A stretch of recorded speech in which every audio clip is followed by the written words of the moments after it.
안녕하십니까. 오늘은 로마서 2장 12절의 말씀 살펴보도록 하겠습니다. 무릇 율법 없이 범죄한 자는 또한 율법 없이 망하고 율법 있고 범죄한 자는 율법으로 말미암아 심판을 받으리라. 자, 오늘 로마서 2장 12절 말씀 중에 율법 없이 범죄한 자, 율법 있고 범죄한 자. 자, 율법에 대해서 살펴보도록 하겠습니다. 자, 로마서 자체가 사실은 율법에 대해서, 그리고 율법 자체가 죄와 악에 관한 말씀이기 때문에 로마서 전체가 사실은 이 율법에 관한 말씀이라 해도 과언이 아닐 정도로 사도 바울은 아주 이 율법에 대해서 구체적이고 논리적으로 설명을 해 놓았습니다. 그럼에도 불구하고 또 설명을 해야 하는 이유는 너무도 모르기 때문에, 지금 교회 다니고 있고 하나님을 믿는다고 하는 사람들이 이 율법에 대해서 너무 다 모르고 있기 때문에 설명을 또 하고 반복해서 말씀을 드릴 수밖에 없는 것입니다. 왜냐하면 이것을 알아야만이 다음 단계이고, 죄송합니다. 율법을 알아야만이 다음 단계인 믿음으로 나아갈 수 있기 때문입니다. 나아갈 수 있음. 자, 그래서 율법이 무엇입니까? 성경에는 율법이 2개입니다. 하나가 아닙니다. 율법. 자, 율법은 2개 있는데 모세 율법이 있고 그리스도의 율법이 있습니다. 그리스도의 율법. 율법이라고 표현은 하지만 사실 율법은 성경입니다. 성경 66권이라고 보시면 됩니다. 여기다 쓰지 말고 성경 66권. 성경 66권이라고 쓰면 되겠습니다. 성경 66권에는 모세의 율법이 있고 그리스도의 율법이 있습니다. 모세의 율법은 다분히 그림자, 껍데기. 그림자라는 말은 껍데기요. 껍데기라는 말은 온전한 온거가 아닌 부분적인 것입니다. 부분적인 것만 말씀을 하고 있으니 이거는 초보죠. 초보 단계라고 보시면 됩니다. 자, 그런데 그리스도의 율법은 약속이라고 보시면 됩니다. 약속.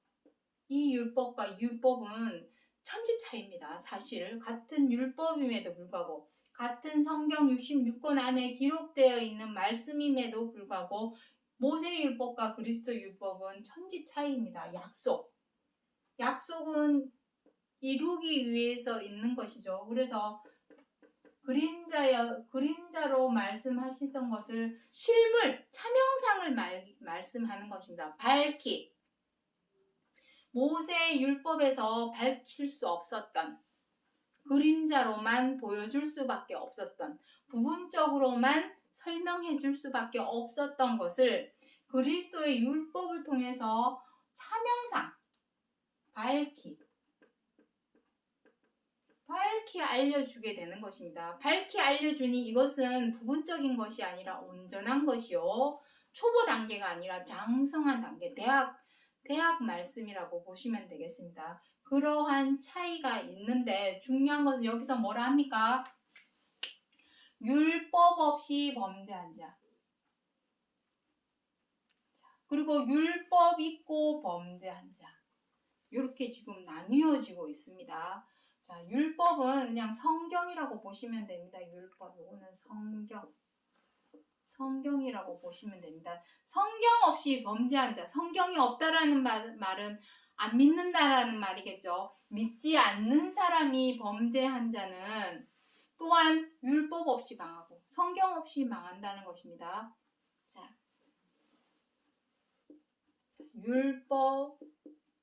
율법이 없고 율법이 없음. 율법이 있음. 자, 요 차이를 한번 보도록 하겠습니다. 자, 율법이 없다라는 말은 율법이 없어도 선은 행하죠. 사람이 이미 지음을 받기를 선하게 지음을 받았습니다. 지난 시간에도 설명을 드렸지만 전도서 7장 29절에 하나님께서 사람을 정직하게 지으셨으나 꾀를 낸 것은 사람이니라.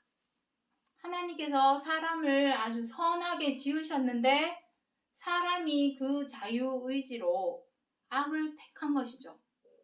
택하지 말았어야 되는데 악한 것도 알게 되고 선한 것이 무엇인지도 알게 됐습니다. 아담이 선악을 알게 하는 과실을 먹음으로써 선과 악이 무엇인지 눈이 밝아져서 알게 되었죠. 알게 되었다면 깨달았다면 행하지 말아야 되는데 사람은 무엇을 택했습니까? 악을 택했습니다. 그래서 율법이 없다라는 의미는 율법이 없는 대신에 무엇은 있습니까? 선한 양심. 선한 양심이 법이 되는 것입니다. 선한 양심이 그들의 율법이 되는 것입니다. 율법이 있다라는 것은 그리스도의 율법을 의미하겠죠. 그리스도의 율법. 이미 아까 모세율법은 그림자요 부분적이고 초보 단계라고 말씀드렸습니다. 이 율법을 적용하면 안 되겠죠. 온전하고 완전한 율법. 그 율법은 그리스도의 율법이요. 그리스도의 율법. 요 율법을 의미하는 것입니다. 요것입니다. 요 율법이 있는 사람은 그 율법으로 말미암아 심판을 받는다는 것입니다. 중요한 것은 율법이 있고 없고 간에 지금 모든 사람이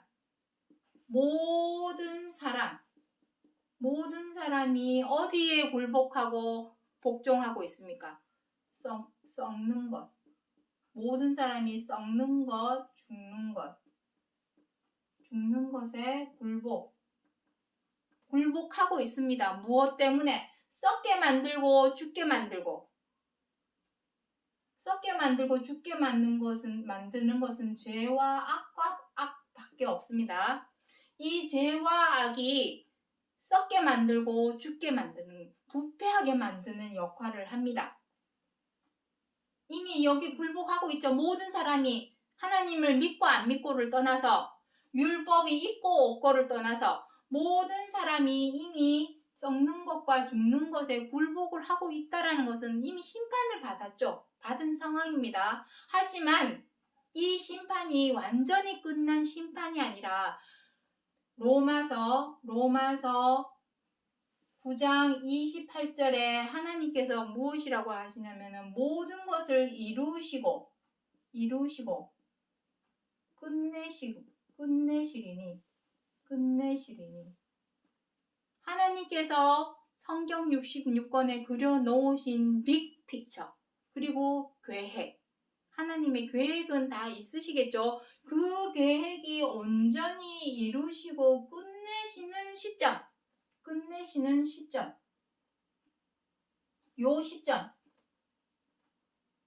요 시점이야말로 온전한 재판, 모든 사람이 그 앞에서 재판을 받게 되는 것이죠. 선을 행하는 각 사람의 영혼, 악을 행하는 각 사람의 영혼. 마태복음 25장 전장을 한번 읽어보시기 바랍니다. 선을 행하는 사람은 어떻게 되고 악을 행하는 사람은 어떻게 될 것에 대해서 마태복음 25장에 기록을 하고 있습니다. 영생, 영벌 이런 식으로 아주 극단적으로 써놓기는 했지만 일단은 사람이 망한다는 것은 무엇입니까? 망한다는 것. 파멸이죠. 멸망. 사람에게 있어서 가장 극단적인 멸망은 무엇입니까? 사람에게 있어서 가장 극단적인 파멸은 죽음입니다. 죽음, 사망. 썩는 것, 죽는 것에 굴복하고 복종하는 것. 그것이 사람에게 극단적인 멸망이죠. 내가 죽어버리면 다 소용없습니다. 아무리 이 세상이 좋으면 무엇합니까? 내가 죽어버리면 다 끝나는 것이죠. 지구의 멸망? 그건 두 번째 문제입니다. 사람들이 뭐 지구가 멸망하기를 바랍니까? 여러분들은 지구가 멸망해서 없어지길 바랍니까? 내가 죽어서 없어지길 바랍니까? 어느 누구도 이 지구가 멸망하기를 바라는 사람은 없습니다. 그리고 또 내가 죽기를 원하는 사람은 아무도 없습니다. 그럼에도 불구하고 우리는 원하지도 않는데 그 길을 계속해서 걸어가고 있습니다. 무엇 때문에? 이 죄와 악 때문에. 이 죄와 악 때문에 본의 아니게 죽는 것, 썩는 것에 굴복하고 복종하고 살고 있는 것입니다. 바꾸어 말해서 우리가 썩는 것, 죽는 것에 굴복하지 않으려면, 복종하지 않으려면 썩지 않는 것, 죽지 않는 것을 옷처럼 입으면 되지 않겠습니까? 썩지 않고 죽지 않는 것, 이 세상, 이 지구 전체 어디를 봐도 썩지 않고 죽지 않는 것은 없습니다. 단 하나만 빼고. 무엇입니까? 단 하나. 그거 단 하나는 썩지 않는 것, 죽지 않게 하는 것. 그것은 선으로 행하는 것. 선은 무엇입니까? 죄와 악을 버리고 죄와 악에서 벗어나서 남의 입장과 처지를 먼저 헤아리고 이해하고 존중할 줄 아는 그러한 마음. 그것이 사랑입니다. 무조건 내가 해도 되고 안 해도 되고 선택이 아니라 무조건입니다. 무조건 그렇게 해야 합니다. 해도 되고 안 해도 된다라는 말은 무엇입니까? 율법 없이 내 양심 여기 어디 있습니까? 여기 있습니다. 구절이 있습니다. 어디 있습니까? 여기 히브리서 13장 18절 한번 읽어보도록 하겠습니다. 우리가 모든 일에 선하게 행하려 하므로 우리에게 선한 양심이 있는 줄 확신하노니. 사람은 근본적으로 착하고 선하게 살려고 합니다. 근본적으로. 근데 도와주지를 않죠. 내 주변이. 저 미운 사람. 눈에 거슬려. 저 마음에 안 드는 사람. 진짜 마음에 안 들어. 저 못마땅해. 왜 저렇게 하는지 진짜 못마땅해 죽겠어.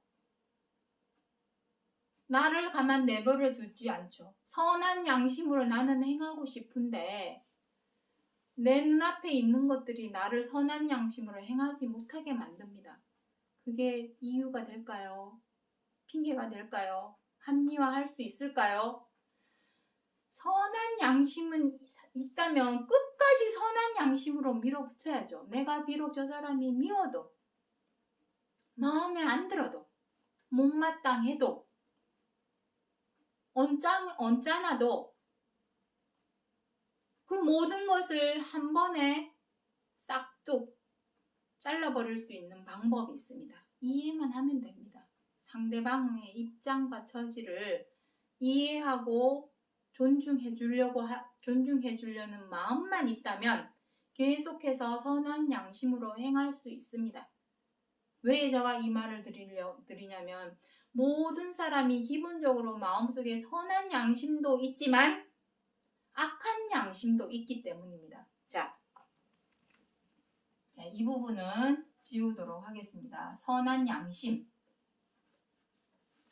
양심만 있는 게 아니라 우리 사람은 굳이 하나님의 말씀, 성경, 율법이 없어도 사람은 모든 사람에겐 기본적으로 양심이라는 게 있습니다.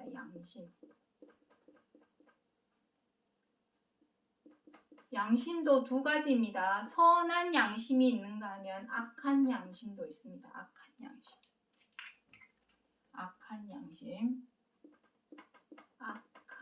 양심도 있습니다. 우리는 이 악한 양심은 악한 양심이라고 말하지는 않죠. 꾀라고 합니다. 악한 꾀라 표현합니다. 이 두 가지를 마음속에 두 개 다 담고 있습니다. 하지만 한 집에 두 주인이 있을 수는 없습니다. 두 주인이 있을 수 없습니다. 그럼 무엇을 내보내야 하겠습니까? 요거 악한 양심. 이런 이유로 저런 이유로 아우 미워. 못마땅해. 마음에 안 들어. 이런저런 이유로 선한 양심을 버리면 되겠습니까? 내 속에서 불같이 싸울지언정 그것을 악한 양심, 악한 꾀를 내 몸 밖으로 꺼내서는 안 되죠. 내 속에서 제어를 하고 절제를 하고 다스려서 이겨내야지. 이유를 다른 데서 찾으면 안 된다라는 얘기입니다. 내가 진짜 선한 양심만 있다면 끝까지 선한 양심으로 행해야죠. 이러저러한 이유로 저 사람이 밉다고 마음에 안 든다고 못마땅하다고 이러저러한 이유로 미워하고 비방하고 함부로 대하고 갑질하는 죄와 악으로 행한다면 그 사람은 선한 양심을 가진 사람이라고 말을 해야 될까요? 악한 꾀를 가진 악한 양심을 가진 사람이라고 말을 해야 될까요? 한번 생각해 보시기 바랍니다. 선한 양심을 가진 사람이라면 끝까지 선한 양심으로 가야죠. 왜 이랬다 저랬다 요래저래 마음이 오락가락 변합니까? 그것은 선한 양심을 가진 것이 아닙니다. 악한 양심도 내 마음속에 품고 있다면 한 집의 두 주인을 이것도 야고보서에 다 기록되어 있는 말씀입니다. 한 입에서 단물과 쓴물을 낼 수 있겠느냐? 야고보서에 다 기록을 하고 있습니다. 한 우물, 우리가 만약에 우물이라면 그 우물 안에서 단물과 쓴물을 동시에 낼 수는 없는 것이죠. 단물이면 단물, 쓴물이면 쓴물. 둘 중에 하나를 내야 되는데 우리가 취해야 할 것은 선한 양심이지. 끝까지 무슨 일이 있어도 이래도 해도 되고 안 해도 되고의 차원이 아닙니다. 하나님이 정하신 선의 기준은 해도 되고 안 해도 되고가 아니라 무조건 해야 되는 의무사항입니다. 선택사항이 아닙니다. 그렇게 무조건 해야 되려면 이거를 없애버려야죠. 이 악한 양심을 마음에서 제하여 버려야 되겠죠.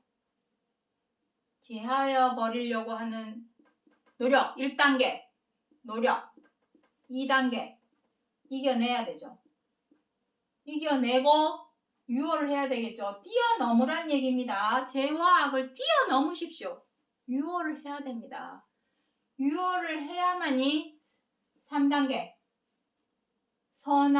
선으로 행할 수가 있습니다. 선을 행하는 각 사람에게 영광과 존귀와 평강이 있으리니 그 영광은 썩지 않고 죽지 않는 생명의 길로 나아가는 생명의 옷을 덧입는 것처럼 덧입을 수 있게 해주는 것이 영광입니다. 로마서 8장 13절 이후로 한번 읽어보시기 바랍니다.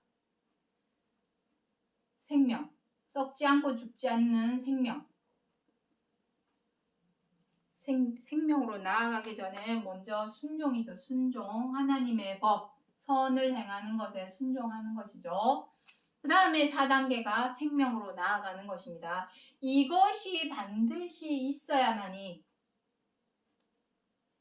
우리가 망하지 않고 여기 율법 없이 망한 자 여기서 율법 없이 망한다는 것은 선한 양심은 누구나 있지만 악한 양심도 쫓아가죠. 우리들이 선한 양심으로만 간다면 무엇이 문제겠습니까? 근데 사람은 악한 양심도 가끔은 쫓아가죠. 이것을 제하여 버리지 않는다면 망합니다. 썩고 죽는 것으로 망합니다. 그리고 율법 있고 믿는다고 하는 사람들이 범죄한다는 것, 선을 행하지 않고 악으로 행하는 각 사람의 영혼에는 환난과 공고가 있으리니 그 환난은 무엇이겠습니까? 파멸과 고생. 파멸은 무엇입니까? 썩는 것, 죽는 것에 굴복하는 것입니다. 그것이 파멸입니다. 사람에게 있어서 가장 극단적인 멸망은 죽음입니다. 썩고 죽는 것에 굴복하는 죽음, 사망. 그것밖에 없습니다. 그래서 율법, 오늘 이 시간 율법에 대해서 짚어보도록 하겠습니다. 로마서 2장 26절의 말씀, 무할례자가 율법의 제도를 지키면 그 무할례를 할례와 같이 여길 것이 아니냐. 자, 할례에 대한 말씀이 나오고 있습니다. 자, 이 부분부터 지우도록 하겠습니다. 자, 율법에서 빠질 수 없는 것은 할례입니다. 할례가 무엇입니까? 할례. 율법의 기준은 할례입니다. 자, 율법의 기준. 자, 율법의 기준. 율법의 기준은 할례입니다. 할례가 무엇입니까? 하나님의 자손이라며 태어난 지 8일 만에 몸에 표피를 잘라내는 것입니다. 잘라내는 것.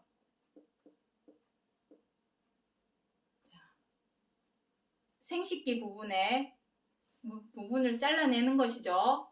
그것을 뭐라 합니까? 우리 남자들은 병원에 가서 다 잘라내죠. 그 할례를 의미하고 있는데 지금 이거 할례는 일부 지역, 저 아프리카 지역, 또 이슬람 종교 거기에서만 일부 이러한 표피 잘라내는 이러한 의식을 행하지만 지금은 거의 없어졌습니다. 지금은 율법의 기준은 이것은 모세 율법의 기준이고 모세 율법의 기준에서 이것이 오늘날에는 무엇으로 믿고 안 믿고 믿는 자 구분하는 것입니다. 하나님을 믿는가 안 믿는가를 이 할례의 표식으로 알게 되는 것이죠. 세례, 오늘날에는 세례입니다. 세례를 통해 믿는 자 구분하는 것이죠. 세례명, 천주교에서는 세례명을 주죠. 교회에서는 물세례, 일정 기간 지나면은 세례식을 해서 침례식도 하고 물세례를 줘서 믿고 안 믿고 교인이다 아니다 구분을 하는 것이죠. 자, 요것의 기준입니다. 근데 무할례자가 율법의 제도를 지키면 무할례자, 세례를 받지 않은 사람은 이방 사람이죠. 하나님을 잘 몰라 안 믿고 못 믿는 사람들. 그 사람들도 율법의 제도를 지키면 그 무할례를 할례와 같이 여길 것이 아니냐. 이것은 무슨 의미입니까? 오늘날에는 교회를 안 다니고 안 다니고의 문제가 아니라는 얘기입니다. 믿고 안 믿고의 문제가 아니라는 얘기입니다. 하나님을 믿는다 말로 입으로 혀로 백날 천날 떠들어봐야 외치고 부르짖어봐야 의미가 없다라는 얘기입니다. 무엇이 중요하냐? 율법의 제도. 율법의 제도가 무엇입니까? 율법의 제도. 요 뒤에 나옵니다. 히브리서 10장 11절에 율법의 제도 요것입니다. 자, 히브리서 10장 11절부터 한번 읽어보도록 하겠습니다. 제사장마다 매일 서서 섬기며 자주 같은 제사를 드리되 이 제사는 언제든지 죄를 없이 하지 못하거니와. 여기서 제사장은 누구입니까? 제사장. 예배 드리는데 앞에서 주도적으로 예배를 이끌어가는 사람 누구입니까? 목사님, 신부님 이런 사람들을 의미하는 것이죠. 그 사람들이 매일 서서 섬기며 자주 같은 제사 드리고 있죠. 그것이 무엇입니까? 제사. 자, 율법의 초입은 지난 시간에 계속 설명을 드렸습니다. 또 설명을 드릴까요? 율법은 요 내용 들어가려면 조금 설명이 필요하긴 하겠습니다. 자, 율법. 자, 또 설명합니다. 율법을 하나님께서 모세를 통해서 주신 이유는 앞부분에 많이 있습니다. 설명이. 자, 하지만 그 앞부분 초입은 넘어가고 갈라디아서 3장 19절에 사람이 자꾸만 죄를 범함으로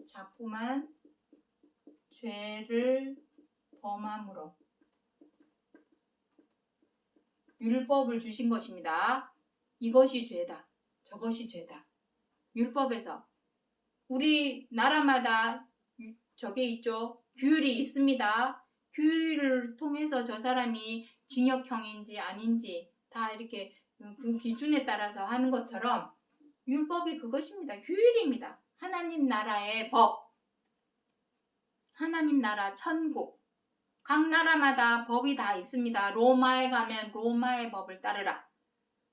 하나님 나라 천국 백성이 되려면 율법을 따라야 합니다. 그런데 사람이 자꾸만 죄를 범하니까 그 죄를 범하지 않게 하기 위해서 율법을 주셨는데 그럼에도 불구하고 사람이 자꾸만 죄를 범합니다. 그래서 로마서 3장 20절에 죄를 깨닫게 하시려고. 죄를 깨닫게 한다라는 의미는 무엇입니까? 죄인임을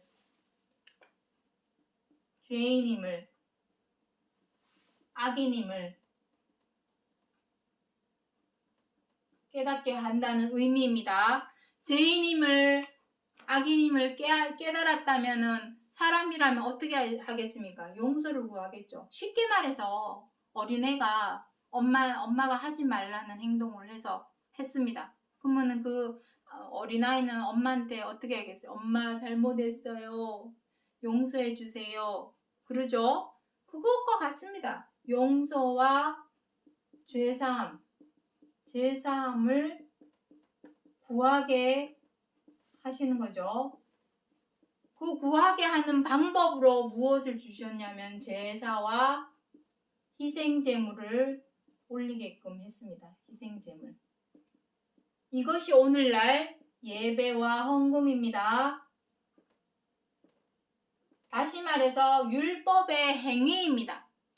이거 행한다고 해서 하나님 믿는다라고 말을 하면 안 됩니다. 왜냐하면 하나님을 안 믿어도 얼마든지 교회에 나와서 거룩한 척, 경건한 척, 엄숙한 척 있을 수 있습니다. 안 믿어도 말로만 나 믿습니다 하고 생각으로는 안 믿을 수도 있습니다. 이거는 행위입니다. 행위. 그야말로 행위. 그 행위로는 의롭다 할 육체가 없느니라. 갈라디아서 3장, 로마서 3장 끝부분에 읽어보시면 다 나옵니다. 율법의 행위로는 하나님 앞에 의롭다 할 육체가 아무도 없느니라 라고 기록을 하고 있습니다. 로마서 3장 1절에 바로 나옵니다. 이것을 이 예배와 헌금을 주도적으로 이끌고 가는 사람이 누구입니까? 제사장입니다. 제사장, 목사님, 신부님. 목사님, 신부님을 의미합니다. 그러면 매일 서서 자주 같은 제사 드리는 거 무엇이 있습니까? 자, 또 지우도록 하겠습니다. 자, 제사. 자, 제사는 예배라 했습니다. 제사. 아이고, 자.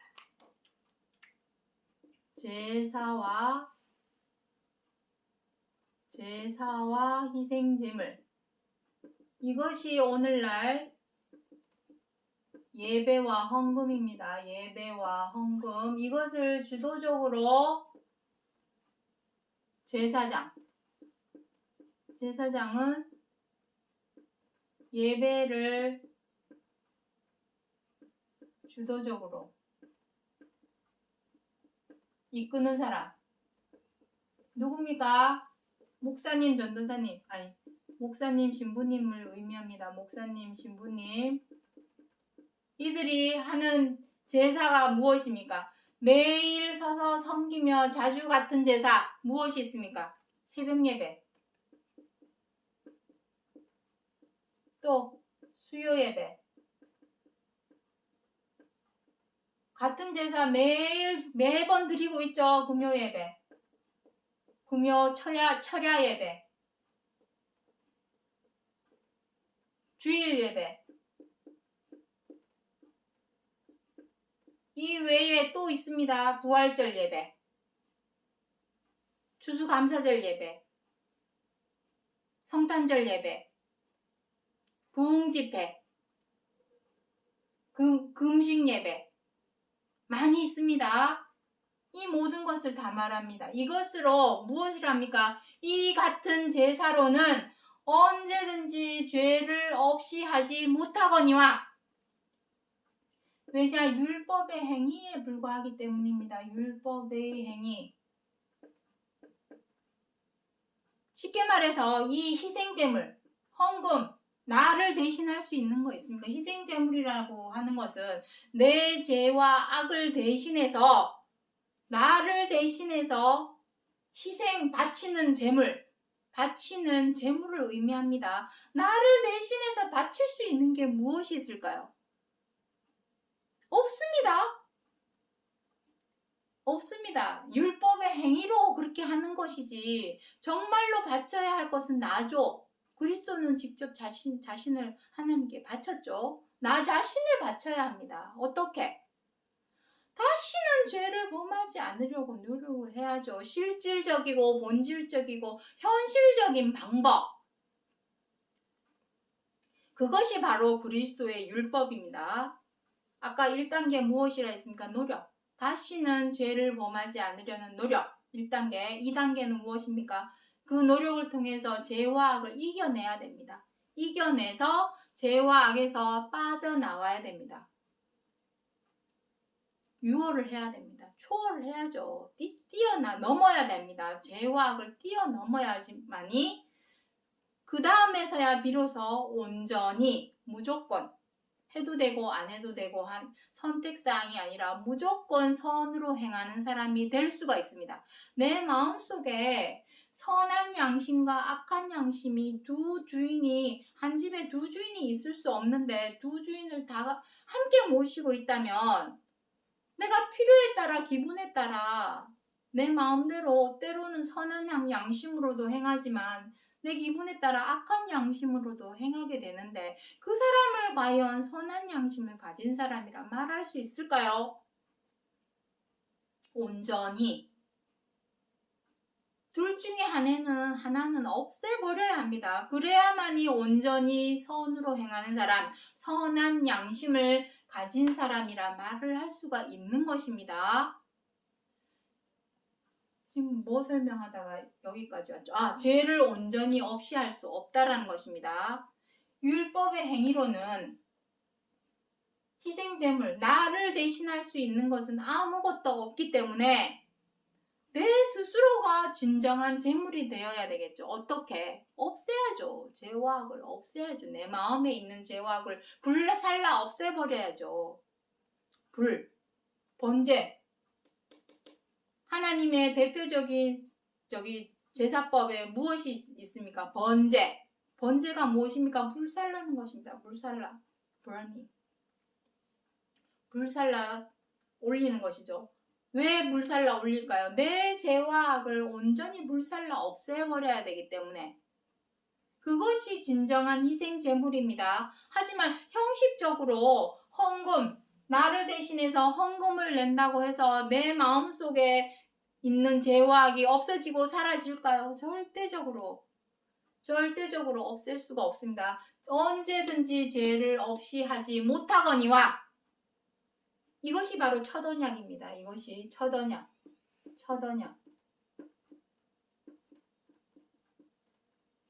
새 언약은 무엇입니까? 둘째 언약을 세우심은 첫 것을 폐하기 위함이니.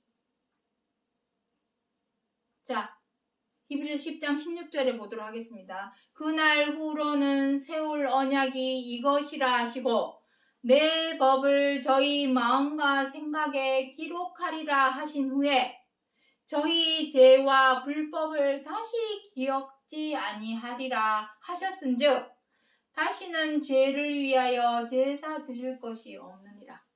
이것이 새 언약입니다. 새 언약. 첫 것을 폐하심은 새 언약을 세우기 위하심이니. 히브리서 10장에 나옵니다. 몇 절인지 제가 지금 요 뒷구절에 나올 것입니다. 요 뒷구절. 19절, 20절에 나올 것입니다. 자, 세울 새 언약이 무엇입니까? 그 새 언약. 너희 마음과 생각에 기록하라입니다. 무엇을? 하나님의 법을, 율법. 저 법은 율법입니다. 율법의 최고한 계명은 무엇입니까? 자, 율법의 최고한 계명. 자, 마가복음 12장. 마가복음 12장 31절에 마가복음 12장 31절에 법의 최고한 계명. 하나님께서 모세를 통해서 율법을 주시고 시내산에서 그 율법을 대표하는 십계명을 주었습니다. 십계명. 두 돌판에 새겨서 십계명을 주었었죠. 너희들이 내 계명을 지키나 못 지키나 내가 시험하리라. 어디에서? 광야에서. 그래서 광야로 끌고 나온 것입니다. 왜 다이렉트로 430년간 애굽에서 종노릇 하던 사람들을 끄집어내서 탈출을 시켜서 왜 다이렉트로 가나안에 들이지 못하고 광야를 지나가게 하셨을까요? 과연 저들이 내 법을 지키나 못 지키나 시험하시려고. 십계명, 최고한 계명 무엇입니까? 서로 사랑하라. 법이, 계명이 1000가지, 10,000가지가 있다 할지라도 서로 사랑하라, 원수까지도 사랑하라 하신, 원수까지 사랑하라는 말은 무조건 사랑하라입니다. 무조건 사랑하려면 근본적으로 죄와 악을 내 마음에서 제해버려야만이, 불살라 없애버려야만이 무조건 사랑할 수 있습니다. 죄와 악이 내 마음속에 있고서야 미운 마음이 미워 죽겠는데 어떻게 사랑을 하겠습니까? 사랑할 수 없습니다. 근본적으로 죄와 악을 먼저 제하여 버려야만이 사랑할 수가 있습니다. 선으로 행하는 자가 될 수가 있습니다. 서로 사랑하라. 서로 사랑하라 하신 이 계명을 마음과 생각에 기록하라. 기록하려면 다른 거 새겨져 있는 거 버려야 되겠죠. 다른 건 무엇입니까? 죄와 악이 새겨져 보십시오. 기록이 되어 있다면, 기록이 된지 어떻게 할까요? 기록이 되어 있다면 몸으로 행하겠죠, 사람이. 서로 사랑하라 하시는 말씀이 내 마음과 생각에 온전히 기록이 되어 있다면 행동으로 옮기겠죠. 무조건. 해도 되고 안 해도 되고가 아니라 무조건 행동으로 옮기겠죠. 하지만 이것을 온전히 새기지 못했다면, 기록하라 했다는 말은 새기라는 말이죠. 온전히 새기지 못했다면 시시때때로 마음이 변하겠죠. 어떨 때는 사랑으로 행하다가 어떨 때는 미워하다가 두 마음으로 행하겠죠. 한 집에 두 마음을 품을 수는 없는 것입니다. 한 몸에.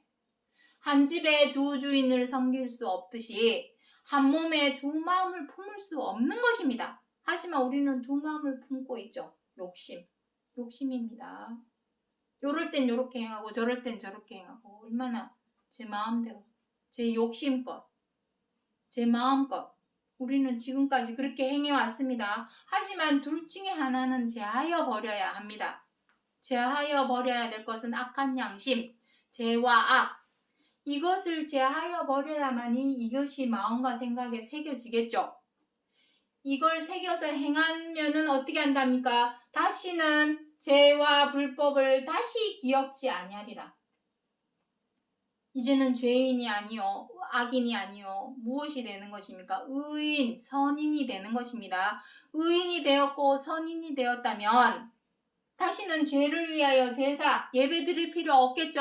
우리가 제사와 예배, 헌금을 드리는 이유가 무엇입니까? 내 죄를 용서하여 주옵소서. 일주일 동안 세상에서 살면서 각종 죄를 범하고 악을 행하다가 교회 가가지고 내 죄를 용서하여 주옵소서 한마디면 내 죄가 다 사라집니까? 절대로 그런 일은 없습니다. 실질적이고 본질적이고 현실적인 방법으로 행해야죠. 그것은 무엇입니까? 새겨야 됩니다. 내 마음과 생각에 새겨야 합니다. 이것을 새기기 위해서는 지금까지 다른 것 새겨놨던 것, 내 마음속에 다른 거 새겨놨던 것을 제하여 버려야 되겠죠. 죄와 악한 양심. 그것을 제하여 버려야만이 이것이 마음에 새겨집니다. 마음에 새겨졌다면 몸과 행동으로 나오겠죠. 말과 행동으로 나오겠죠. 그렇다면 다시는 이제는 죄인이 아니요 의인이요 악인이 아니라 선인이 되었으니 다시는 죄를 위하여 악을 위하여 우리가 제사 드릴 이유가 없게 되는 것입니다. 이것은 꼭 교회 다니는 사람만이 드리는 말씀이 아닙니다. 다시 처음으로 가겠습니다. 로마서 2장 12절에 무릇 율법 없이 범죄한 자는 또한 율법 없이 망하고 율법이 없는 대신에 무엇이 있습니까? 선한 양심. 하지만 선한 양심만 있는 것이 아니라 악한 양심도 마음에 품고 있기 때문에 그 악한 양심을 가지고 범죄한 자는 그 악한 양심으로 인하여 망한다라는 얘기입니다. 망하는 것은 무엇입니까? 썩는 것, 죽는 것에 굴복하고 거기에 복종하는 것이 망하는 것입니다. 거기에서 살기 위해서는 어떻게 해야 되겠습니까? 썩지 않는 것, 죽지 않는 것을 덧입어야 되겠죠. 그것은 썩지 않고 죽지 않는 것은 사랑밖에 없습니다. 항상 있는 것인데 고린도전서 13장 마지막 절에 나오죠. 항상 있는 것인데 그 중에 제일은 사랑이다. 항상 있는 거. 항상 있다라는 의미는 썩지 않고 죽지 않는다라는 의미입니다. 생명을 의미합니다. 그 생명으로 나아가기 위해서는 우리 마음속에 있는 악한 양심을 제하여 버려야 합니다. 반드시. 그리고 율법 있고 범죄한 자. 그리스도의 율법의 제도는 무엇입니까? 최고한 계명, 서로 사랑하라. 이 계명이 있음에도 불구하고 이것을 마음과 생각에 새기지 못해서 기록하지 못해서 또다시 죄를 범하고 악으로 행하는 자는 그 율법으로 말미암아 심판을 받으리라. 그 재판은 무엇이겠습니까? 마태복음 25장에는 영벌이라 기록을 하고 있지만 계시록에는 둘째 사망이라 기록을 하고 있습니다. 둘째 사망. 첫째는 부활, 둘째는 사망. 율법 있고 그 율법으로 행하는 자는 첫째 부활에 참여할 것이요. 율법이 있고 범죄하는 자는 둘째 사망에 처하게 되는 것이 하나님의 심판이 되겠습니다. 그 두 가지가 심판입니다. 썩고 죽는 것, 계속하여 썩고 죽는 것에 굴복하고 복종하게 되는 그 사망. 이 세상에 아까도 말씀드렸지만 죽기를 원하는 사람이 누가 있겠습니까? 이 지구가 멸망하기를 바라는 사람이 누가 있겠습니까? 아무도 없습니다. 사람은 근본적으로 선한 양심으로 하나님께서 지으셨기 때문에 망하는 거 원하는 사람 아무도 없습니다. 그럼에도 불구하고 우리 사람은 왜 아직도 썩는 것, 죽는 것에 굴복하고 복종하며 살까요? 육체의 정욕, 욕심 때문입니다. 미워하고 싶은 그 욕심. 뜻대로 안 되면 분노하고 싶은 그 욕심. 마음에 안 들면 흉보고 욕하고 싶은 그 비방하고 싶어하는 욕심.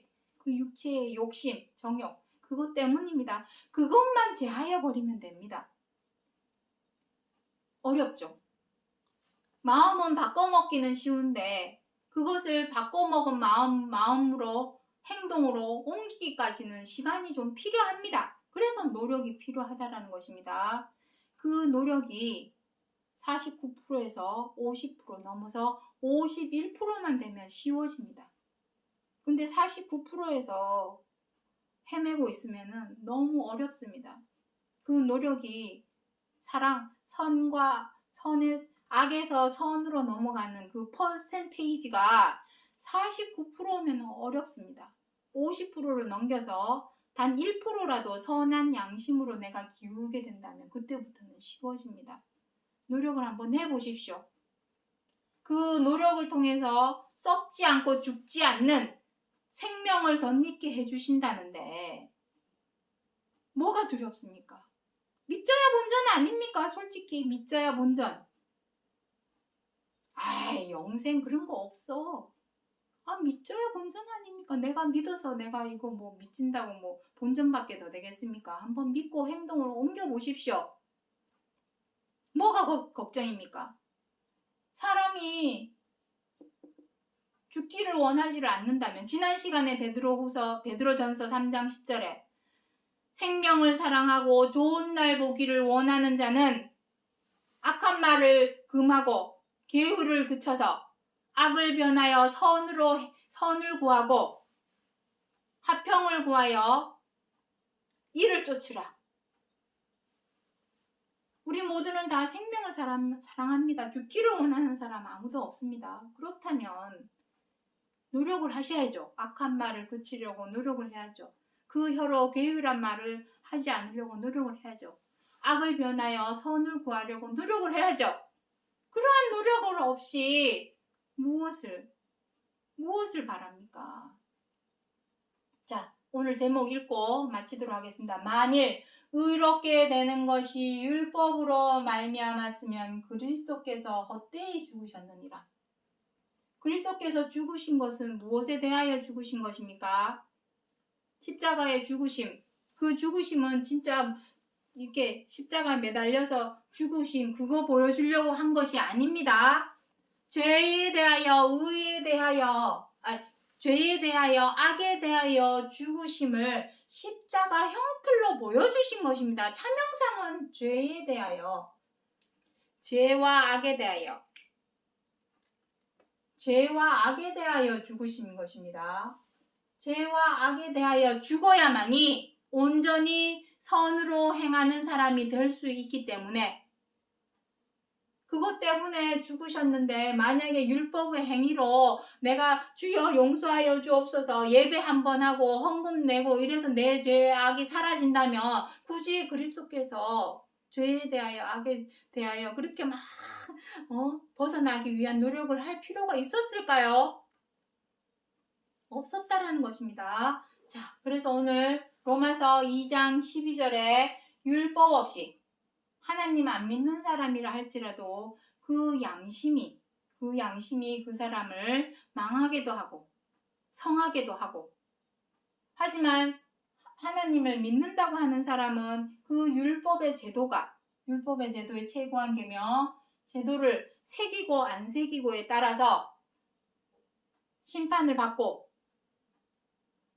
첫째 부활에 참여하느냐 둘째 사망에 참여하게 되느냐, 그것을 판가름할 것에 대하여 사도 바울이 로마서 2장 12절에서 기록하여 주신 약속의 말씀이라는 것을 기억해 주시기 바랍니다. 오늘 여기까지 하고 마치겠습니다. 감사합니다.